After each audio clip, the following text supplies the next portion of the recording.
Hello, good morning student.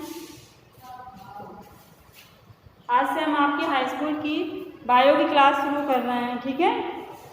तो इससे पहले भी हमने एक दो वीडियो डाले हैं, लेकिन शायद ना मिले हों, बट आज से शुरू कर रहे हैं। तो एक कॉपी बना लीजिए और कॉपी पे नोट्स लिखना शुरू कर दीजिए, ठीक है। पहला टॉपिक है आपका, पहला लेसन है, डालिए नियंत्रण एवं समन्वय, कंट्रोल एंड कोऑर्डिनेशन, ठीक है। नियंत्रण एवं समन्वय,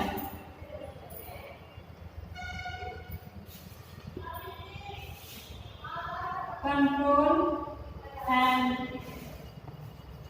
कोऑर्डिनेशन।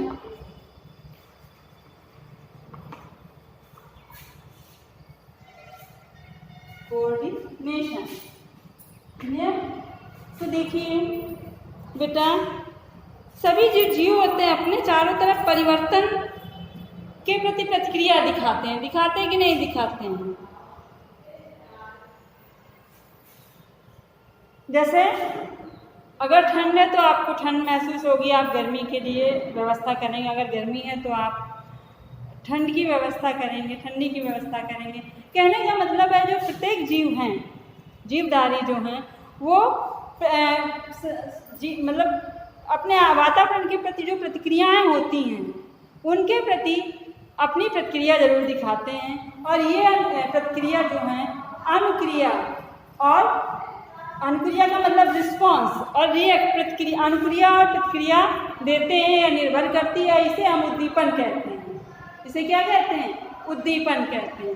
यानी कि अनुक्रिया, जैसे कि जिनके प्रति जीव अनुक्रिया या प्रतिक्रिया देता है, इसे उद्दीपन कहते हैं। आप मतलब डेफिनेशन हो गई उद्दीपन, पहले हेडिंग आप डाल देंगे क्या, उद्दीपन। और उद्दीपन में क्या लिखेंगे कि वातावरण के कारकों में होने वाले परिवर्तन, वातावरण के कारकों में होने वाले परिवर्तन से जीव की अनुक्रिया, और जीव जो अनुक्रिया और प्रतिक्रिया देते हैं उसे हम उद्दीपन कहते हैं।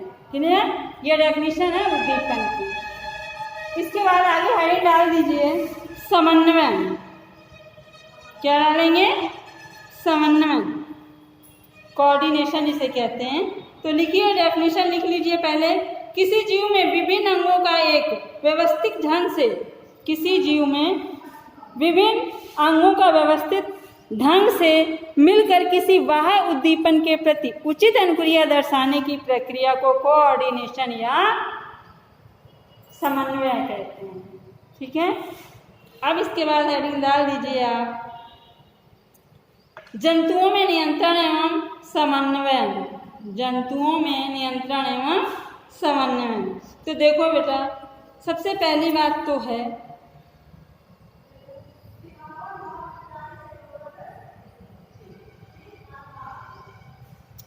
देखो, जंतुओं में समझिएगा, जंतुओं में जो भी नियंत्रण होता है, जो समन्वय होता है, वो हमारी तंत्रिका तंत्र और पेशीय ऊतक पर या पेशी तंत्र पर निर्भर करता है।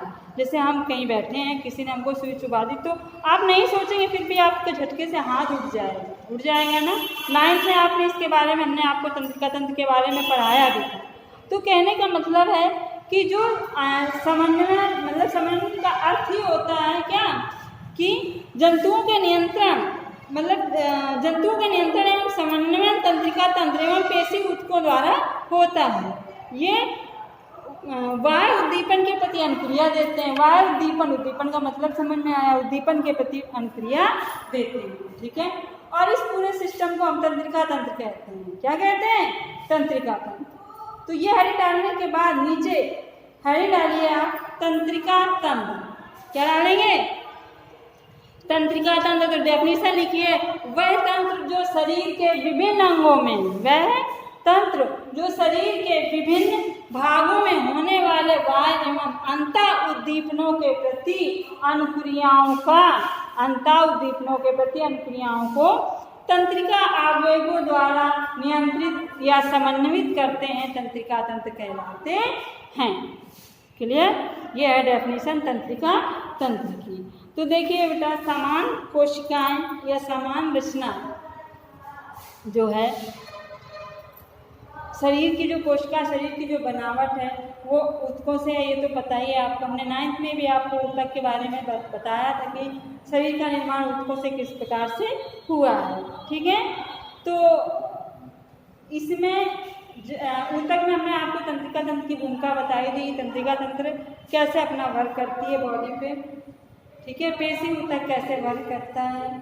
तो और इन सबसे मिलकर तंत्रिका तंत्र उद्दीपन अनुक्रियाओं को ग्रहण करता है, उद्दीपनों को ग्रहण करता है, प्रतिक्रिया देता है। इस प्रकार की अनुक्रिया को हम तंत्रिका तंत्र कहते हैं। ठीक है, क्लियर। इसके बाद है, डाल दीजिए तंत्रिका तंत्र की सामान्य संरचना। लिखने के बाद डालिए तंत्रिका तंत्र की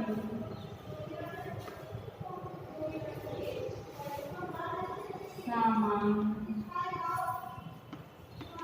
संरचना।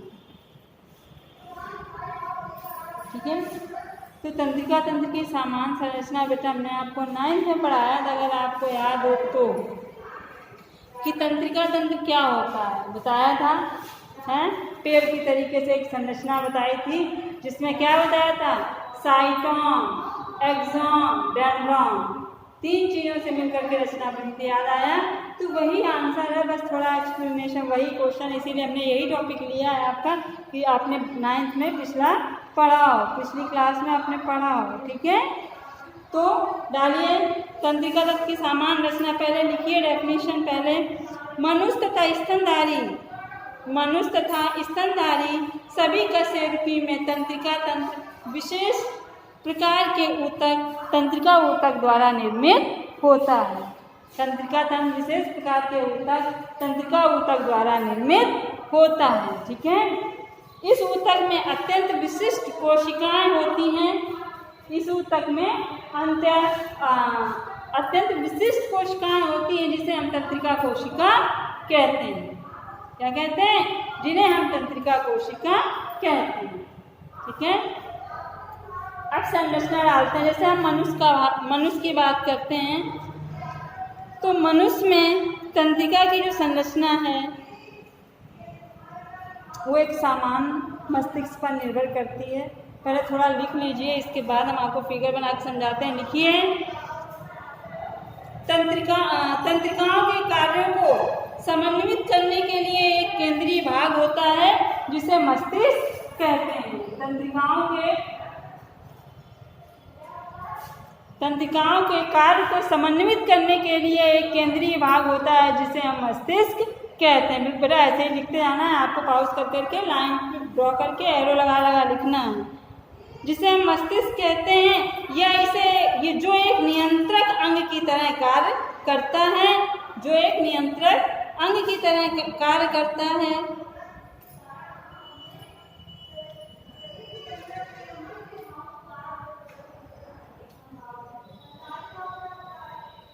इसके क्रम में उपस्थित रीढ़ रज्जु, स्पाइनल कॉर्ड जिसे कहते हैं, रीढ़ रज्जु को कहते हैं हम स्पाइनल कॉर्ड। ठीक है, तो क्या लिखेंगे? इस क्रम में उपस्थित स्पाइनल कॉर्ड या रीढ़ रज्जु है। मनुष्य का तंत्रिका तंत्र सबसे अधिक विकसित और सबसे अधिक जटिल होता है। मनुष्य का तंत्रिका तंत्र सबसे अधिक विकसित और सबसे अधिक जटिल होता है। आगे इतनी बात समझ में, इतना लिखेंगे। इतना लिखने के बाद देखिए, इसके बाद आप ये भी इसी में लिख सकते हैं कि सूचनाओं के आधार पर अनुकूलन का कार्य जो है मस्तिष्क ही करता है। आदेश देने का कार्य भी मस्तिष्क ही करता है। ठीक है, अब डालते हैं हम तंत्रिका कोशिका की संरचना। क्या डालते हैं? तंत्रिका कोशिका की, तंत्रिका तंत्र नहीं डालेंगे, यहाँ पे डालेंगे तंत्रिका कोशिका की सामान्य संरचना। ठीक है, तंत्रिका कोशिका की सामान्य संरचना। बेटा हम इसे आपके पेपर में ऐसे भी आ सकता है कि न्यूरॉन किसे कहते हैं, इसकी सामान्य संरचना बताइए। न्यूरॉन की सामान्य संरचना। ठीक है, क्लियर। तो पहले आप इतना नोट्स आज लिखोगे, जो भी बेटा हमने बोला है डेफिनेशन पाउस कर करके बिल्कुल वैसे ही पॉइंट आउट कॉपी पे राइट करोगे। इंपॉर्टेंट लाइन देने के लिए एक एरो लगा करके एक एक लाइन लिखोगे, जो डेफिनेशन है उसे इन्वर्टेड कॉमा में लिखोगे। क्लियर। इसके बाद इसके आगे हम कल पढ़ाएंगे, आपका कल की क्लास रहेगी जिसमें हम तंत्रिका कोशिका का फिगर बना के आपको समझाएंगे। क्लियर। ओके।